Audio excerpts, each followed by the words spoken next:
ہمارے چینل پر آپ سب کو خوش آمدید۔ اگر آپ نے ابھی تک ہمارے چینل کو سبسکرائب نہیں کیا تو جلدی سے کر لیجئے اور بیل آئیکن بٹن کو پریس کر دیجئے۔ کچھ باتوں کی حقیقت انسان کو وقت پر سمجھ نہیں آتی، وہ ان باتوں میں چھپی ہے حکمت کو سمجھنے سے قاصر ہوتا ہے، لیکن وقت اور حالات سب کچھ سمجھا دیتے ہیں۔ پھر انسان ان سب حالات پہ تشکر کرتا ہے، لیکن اول جو پریشانی اٹھاتا ہے وہ ناقابل بیان ہے۔ میں آنکھیں پھاڑے اپنے شوہر کو دیکھ رہی تھی جو کچھ دیر پہلے ہی اجلا عروسی میں میرے پاس آیا تھا۔ اس کے آنے سے پہلے بہت ہی خوش گمانیوں نے مجھے اپنے حصار میں لے رکھا تھا۔ مجھے لگا تھا کہ وہ پیار محبت کی کوئی بات کہے گا، مجھ سے اپنی محبت کا اظہار کرے گا، لیکن اس نے آ کر جو بات کہی تھی وہ سن کر میرے قدموں تلے سے زمین نکل گئی تھی۔ میں سوچ بھی نہیں سکتی تھی کہ جبران آج کی رات مجھ سے ایسا کچھ کہے گا۔ مجھے یقین ہی نہیں آ رہا تھا کہ جبران میرے ساتھ ایسا بھی کچھ کر سکتا ہے۔ میرے اور اس کے رشتے کو 2 مہینے ہوئے تھے۔ 2 ماہ سے ایک دوسرے کو جانتے تھے۔ ان 2 مہینوں میں کئی دفعہ ہم نے فون پر بات کی تھی، ہمارا رابطہ رہا تھا اور ہمارا ایک دوسرے سے بہت اچھا تعلق بن گیا تھا، لیکن پھر بھی شادی کی رات اس نے مجھے اتنا بڑا ظلم ڈھایا تھا کہ میں گنگ رہ گئی تھی۔ میں نے ہکلاتے ہوئے پوچھا، جبران یہ سب کیا ہے؟ کیا آپ نے میرے ساتھ مذاق کیا ہے؟ بتائیں، مذاق کر رہے ہیں نا؟ وہ کچھ دیر خاموشی سے مجھے دیکھتا رہا۔ اس کی خاموشی مجھے بے چین کر رہی تھی۔ میں نے پھر پوچھا، حقیقت کیا ہے جبران؟ جبران نے ایک نگاہ میرے وجود پر ڈالی اور پھر رونے لگا۔ اسے روتا دیکھ کر میں بکھلا گئی اور پوچھا کہ کیا ہوا ہے؟ آپ نے ایسی بات کیوں کی ہے؟ کیا وجہ ہے؟ اور اب اس طرح رو رہے ہیں؟ میں خود اپنے ہوش و حواس کھو رہی تھی۔ یہ جبران کو کیا ہو گیا تھا؟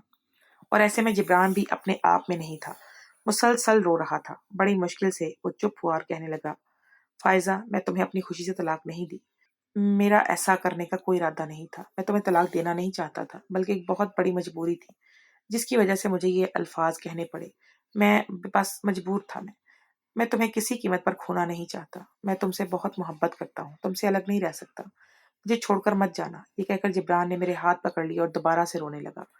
اس کا رونا اب شدت پکڑتا جا رہا تھا۔ ایسی کون سی مجبوری تھی جو آپ کو مجھے طلاق دینی پڑی، وہ بھی ہماری شادی کی رات؟ میں نے روتے ہوئے اس سے پوچھا تو وہ خاموش ہو گیا اور مجھے دیکھنے لگا۔ وہ مسلسل خاموشی اوڑے ہوئے تھا۔ میں نے دوبارہ اس سے پوچھا، بتائیں کیوں دی مجھے طلاق؟ کیا مجبوری تھی؟ ایسا بھی کیا ہو گیا تھا؟ کون سی مجبوری آن پڑی جو آپ نے مجھے اتنی میرے پر ظلم کیا؟ جبران نے سر جھکا لیا اور پھر طلاق کی ایک ایسی وجہ بتائی کہ میرے سر پر ساتوں آسمان گر پڑے۔ میرے رونگٹے کھڑے ہو گئے اور پھر وہ کہنے لگا کہ اللہ کے واسطے یہ بات کسی کو نہ بتانا، کسی سے اس بات کا ذکر تک نہ کرنا۔ میں تمہیں کھونا نہیں چاہتا۔ ہم دونوں اگر ایک ہو جائیں تو سب کچھ ٹھیک ہو سکتا ہے، پھر سے پہلے جیسا ہو سکتا ہے۔ میں نے غصے سے اس کے ہاتھ جھٹکے اور کہا، کیسے سب کچھ ٹھیک ہو سکتا ہے؟ اب یہ ٹھیک ہو ہی نہیں سکتا۔ آپ نے مجھے شادی کی رات طلاق دے دی، مجھے کسی کو منہ دکھانے کے قابل نہیں چھوڑا، بلکہ آپ نے تو مجھے کہیں کا بھی نہیں چھوڑا۔ اب آپ کہہ رہے ہیں کہ یہ سب کچھ ٹھیک ہو سکتا ہے؟ کیسے ٹھیک ہوگا؟ بھلا بتائیں، طلاق کے بعد ہم دونوں چاہیں بھی تو کچھ نہیں ہو سکتا۔ اب کچھ بھی پہلے جیسا نہیں ہو سکتا۔ آپ نے مجھے اپنے ہاتھوں سے سب کچھ برباد کر دیا۔ جبران نے دوبارہ میرا ہاتھ پکڑا اور کہنے لگا، فائزہ، اگر تم چاہو تو دوبارہ میری بیوی بن سکتی ہو۔ میں اس کا چہرہ تکنے لگی۔ یہ کیسی بات کی تھی اس نے؟ جبران نے کہا کہ اس کا ایک بہت سا آسان راستہ ہے، تمہیں حلالہ کرنا ہوگا۔ حلالے کی بات سن کر میں بے یقینی سے جبران کو دیکھ رہی تھی۔ اتنی بڑی بات جبران کیسے اتنی آسانی سے کہہ سکتا تھا؟ ایک لمحے کو مجھے لگا جیسے وہ اپنے ہوش میں نہیں ہے، ہوش سے بیگانہ ہو گیا ہے۔ میں غصے میں بستر پر کھڑی ہو گئی اور صاف لفظوں میں کہہ دیا، میں تخت مشق بننے کے لیے تیار نہیں ہوں۔ ایسا سوچنا بھی مت، میں ایسا کچھ نہیں کروں گی۔ پہلے تم نے جان بوجھ کر مجھے طلاق دے دی اور اب چاہتے ہو کہ حلالے کے نام پر مجھے کسی دوسرے مرد کے حوالے کر دو۔ تم نے کیا رشتوں کو مذاق سمجھ رکھا ہے؟ اور حلالہ کوئی کھیل ہے کیا؟ میں ہرگز بھی راضی نہیں ہوں۔ میں ابھی باہر نکل کر سب کو بتاتی ہوں کہ تم نے میرے ساتھ کیا کیا ہے شادی کی رات ہی۔ تم نے مجھے کتنا بڑا ظلم کر دیا ہے۔ میری بات سن کر جبران نے مجھے فوراً پکڑ کر روکا اور کہنے لگا، اگر تم نے یہ بات کسی کو بھی بتائی کہ میں نے تمہیں طلاق دی ہے تو اچھا نہیں ہوگا۔ میں تمہارا وہ راز سب کو بتا دوں گا جو تم نے بڑے آرام سے دنیا سے چھپایا ہوا ہے، جس کے بارے میں کسی کو آج تک خبر نہ ہوئی۔ تم کسی کو منہ دکھانے کے لائق نہیں رہو گی۔ میں نے حیرانی سے جبران کو دیکھا۔ اسے جانتے پہچانتے بھی کچھ ہفتے ہی تو گزرے تھے۔ وہ کس راز کی بات کر رہا تھا جسے وہ افشا کرنے کی دھمکی دے رہا تھا؟ جب میں نے نہ سمجھی سے اسے دیکھا تو اس نے میرا راز سامنے رکھ دیا کہ میرے لیے اپنے پیروں پر کھڑے رہنا مشکل ہو گیا۔ میں سوچ بھی نہیں سکتی تھی کہ جبران کو اتنی بڑی حقیقت معلوم ہوگی۔ کیسے جانتا تھا وہ یہ سب، اور وہ بھی میرے بارے میں؟ یہ بات تو میں نے کبھی کسی کو پتہ لگنے نہیں دی تھی، شاید میرے سوا کوئی جانتا بھی نہیں تھا۔ تو پھر جبران کو یہ بات کیسے معلوم ہوئی تھی؟ اسے کس نے بتایا تھا؟ میں پھٹی پھٹی آنکھوں سے اسے دیکھ رہی تھی۔ وہ تو سیدھے سیدھے مجھے بلیک میل کرنے پر اتر آیا تھا۔ اس کے ہاتھ میں میری ایک کمزوری لگ گئی تھی۔ میرا چہرہ دیکھ کر وہ مسکرایا اور میرے گالوں پر ہاتھ پھیر کر کہنے لگا، فائزہ، میں کسی قیمت پر تمہیں نہیں چھوڑوں گا۔ تمہیں وہی کرنا ہوگا جو میں کہہ رہا ہوں، بس ویسے ویسے کرتی جانا، اور حلالہ ہی تو کرنا ہے، کوئی ایسی بڑی بات نہیں ہے۔ یہ بات کسی کو بھی پتہ نہیں چلے گی اور سب کچھ ٹھیک ہو جائے گا جیسے پہلے تھا۔ اس نے مجھے دوبارہ بستر پر بٹھایا اور کہنے لگا، میرے گھر والوں کو اس بارے میں کچھ نہ بتانا۔ اگر میں مکر گیا تو تم بڑی پریشانی میں آ جاؤ گی۔ پتہ ہے نا تمہارا کتنا بڑا راز ہے میرے ہاتھ میں۔ سو دھیان سے کوئی بھی قدم اٹھانا، سوچ سمجھ کر فیصلہ کرنا۔ میری آنکھوں سے 2 آنسو بہہ نکلے اور میں نے اس سے کہا کہ اللہ کے واسطے جبران، ایسا ظلم نہ کرو مجھ پر۔ وہ ہنس کر کہنے لگا، تمہاری محبت میں ہی تو کر رہا ہوں، اگر ایسا نہیں کروں گا تو مجھے تمہیں چھوڑنا پڑے گا، اور یہ میں نہیں چاہتا، تمہیں کسی صورت کھونا نہیں چاہتا میں۔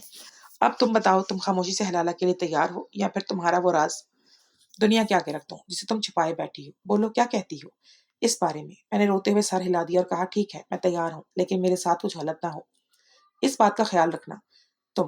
یہ سن کر وہ کہنے لگا، مجھے کچھ وقت دو، میں حلالے کے لیے اپنے چھوٹے بھائی عمران کو تیار کرتا ہوں، کچھ وقت لگے گا اسے منانے میں، اور پھر سب حلالہ کے لیے ہو جائے گا، اور پھر تم میری بیوی بن جاؤ گی۔ یہ سن کر میرے ہوش اڑ گئے تھے، کیونکہ اس کا چھوٹا بھائی محض 13-14 سال کا ایک بچہ تھا، وہ کیسے اسے میرے ساتھ حلالے کے لیے تیار کر سکتا تھا؟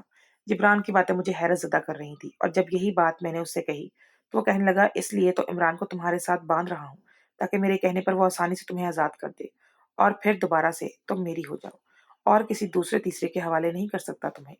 ویسے بھی ایک 13 سال کا بچہ تمہیں وہ تکلیف نہیں پہنچا سکتا، پھر وہ میرا بھائی ہے، تم میری نظروں میں آگے ہی رہو گی، اور گھر والوں کو بھی خبر نہیں ہوگی۔ یہی سب سے بہترین آپشن ہے۔ بہت مجبوری کی حالت میں نے جبران کو کہہ دیا کہ ٹھیک ہے، میں راضی ہوں، لیکن میرا راز کبھی کسی کے آگے بیان نہ کرنا۔ اس نے وعدہ کر لیا، کہنے لگا، ٹھیک ہے، یہ بات کبھی کسی کو پتہ نہیں چلے گی، تمہارا راز راز ہی رہے گا، لیکن تم بھی طلاق والی بات کسی سے نہ کہنا۔ تمہیں معلوم ہے نا میں نے کس وجہ سے تمہیں طلاق دی ہے؟ تمہیں ساری باتوں کو ذہن نشین کر لینا چاہیے۔ میں خاموشی سے اپنی جگہ بیٹھی رہ گئی۔ وہ کمرے سے نکل کر چلا گیا۔ اس کے جاتے ہی میں پھوٹ پھوٹ کر رو دی تھی۔ کتنے ارمان سجائے، آنکھوں میں خواب لیے میں اس کمرے میں آئی تھی۔ شادی سے پہلے میری سہیلیوں نے کیا کچھ نہیں کہا تھا، میں نے کیسی کیسی باتیں نہ سوچی تھی۔ میں جوان لڑکی تھی اور شادی کو لے کر میرے دل میں بہت جذبات تھے، میری بھی خواہشات تھی، کچھ خواب تھے میرے بھی، لیکن میں نے سوچا بھی نہیں تھا کہ شادی کی رات میرے ساتھ ایسا حادثہ ہو جائے گا۔ مجھے یہ سب جھیلنا پڑے گا، پہلی ہی رات طلاق جیسا دھبا لگ جائے گا۔ آگے کا سوچ سوچ کر مجھے خوف آ رہا تھا۔ میرے سسرال میں بہت سارے لوگ تھے، اور جبران چاہتا تھا کہ میں ایک کو بھی طلاق کا علم نہ ہونے دوں، لیکن اتنے لوگوں کی موجودگی میں دیور کے ساتھ حلالہ کیسے ممکن ہو سکتا تھا؟ یہ کیسے ممکن تھا؟ کیسے میں اس سے نکاح کرتی، وہ میرے ساتھ رات گزارتا، اور پھر جبران کے کہنے پر مجھے طلاق دیتا؟ یہ سارے وہ سوال تھے جو مجھے پریشان کر رہے تھے۔ یہ سب کرنا اتنا آسان نہیں تھا جتنا جبران کو لگ رہا تھا۔ ساری رات میری بے چینی میں ہی گزر گئی تھی۔ پھر صبح کے وقت کمرے کا دروازہ کھلا اور میری ساس اندر آ گئی۔ اپنے بیٹے کو نہ پا کر انہوں نے عجیب سی نظروں سے مجھے دیکھا اور کہنے لگی، آدھی رات کو جبران نکل کر کہاں چلا گیا ہے؟ تم دونوں کے بیچ میں سب کچھ ٹھیک تو ہے نا؟ کوئی بات تو نہیں ہوئی ہے؟ وہ ایک عمر رسیدہ عورت تھی اور ان کی گھاٹ لگاتی نظریں مجھ پر سمیت کمرے کی ایک ایک چیز کا جائزہ لے رہی تھی۔ مجھے تو ایسا لگ رہا تھا جیسے کسی نے میرے جسم سے جان نکال لی ہو۔ مجھ سے اس نے نظریں ملانے کی ہمت بھی نہیں تھی۔ جو مجھ پر گزر رہی تھی فقط میں ہی جانتی تھی۔ وہ میرے قریب آئی اور کہنے لگی، دیکھو بیٹا، شادی کی پہلی رات ہی اگر شوہر اس طرح کمرے سے نکل کر چلا جائے تو اس کا مطلب کچھ اچھا نہیں لگتا، اور پھر گھر میں بہت سارے مہمان بھی ہیں۔ میں کس کس کو جواب دوں گی کہ میرا بیٹا کہاں گیا ہے؟ کیا کہوں گی میں؟ اگر تم دونوں کے درمیان کوئی بات ہوئی ہے تو اسے خاموشی سے نپٹا لو، کسی کو بھی کچھ کہنے کی ضرورت نہیں، مجھے بھی نہیں۔ میاں بیوی تو ایک دوسرے کا لباس ہوتے ہیں، تو اپنے شوہر کا بھرم رکھو، وہ تمہارا پردہ رکھے گا، بس کسی تیسرے کو اندر نہ لے کر آنا۔ ایسا لگا جیسے میری ساس کوئی مجھ سے خاص کر جتانا چاہتی ہے۔ میں نے خاموشی سے انہیں دیکھا اور سر ہلا دیا۔ میں بس یہی تو کر سکتی تھی، ہر کسی کو بات پر سر ہلانا۔ میری اپنی تو کوئی مرضی نہیں تھی۔ یہ کیسی زندگی ہو گئی تھی میری؟ پتہ نہیں کیوں مجھے ایسا لگا تھا جیسے میری ساس بھی اس راز سے واقف ہیں جو راز جبران کے پاس تھا۔ وہ سارا دن یوں ہی گہما گہمی میں مہمانوں کے بیچ گزر گیا۔ جبران گھر بھی آئے تو میری اور ان کی کوئی بات نہ ہو سکی۔ ولیمے کی تقریب بھی ایسے ہی نمٹ گئی، اور پھر رات جبران نے آہستہ سے مجھے کہا کہ میں نے عمران سے بات کر لی ہے، وہ حلالے کے تیار ہے، بچہ ہے نا، بس ایک موبائل فون کے لالچ میں راضی ہو گیا۔ تم بھی اب عمران سے نکاح کے لیے تیار رہنا۔ میں نے اس سے کہہ دیا ہے کہ وہ تمہیں زیادہ پریشان نہ کرے، ایک رات اس کے ساتھ گزار لے، اور پھر میں خود اس سے تمہیں طلاق دلوا دوں گا، تم سے دوبارہ نکاح کر لوں گا، ہم پھر ایک دوسرے کا ساتھ پالیں گے اور کسی کو پتہ بھی نہیں چلے گا۔ میں نے ہکلاتے ہوئے پوچھا کہ یہ سب لوگ کب ہوگا یہ؟ تو جبران کہنے لگے، بس 2 دن رک جاؤ، اماں اور بہنیں تمہاری شادی کے انتظار میں تھی، اور اب دوسرے شہر ہماری پھپھو کی بیٹی کی شادی ہے، اب یہ سب وہیں جا رہے ہیں،